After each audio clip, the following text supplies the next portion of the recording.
देखी ले भाग बकचोदी बहुत करी ले लियो, अब थोड़ा बहुत काम रो बात करी ले चो।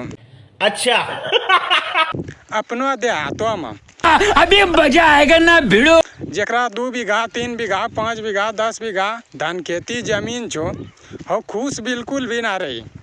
मैं रात दिन यह सोचते रही, एको कट्ठा रोडो साइडो में जमीन रहती है, बात तो सही है। तो कौन बार उखाड़ी लेती है। 5 बीघा जमीन 10 बीघा जमीन रही तो कुछ उखाड़ा ही ना पा रही, 1 कट्ठा रोडो साइडो में जमीन रहती है तो बहुत कुछ उखाड़ी लेती है। समझ रहे हो? तो हैसनी कौन सोच रखे तोरा हनी ना जानतो। अब जे दिन भरी भोको चौदो करे मैं कनक ओरा कुछ करना धरना चाहे ना, तो मैं यही दिमाग लगाते रही। वैसे हमरा एक उपाय छो जेकरा साथे हैरंग परेशानी, मैं बिहारी जमीन बेची कर रोडो साइड में खरीदी ले बढ़िया रहते।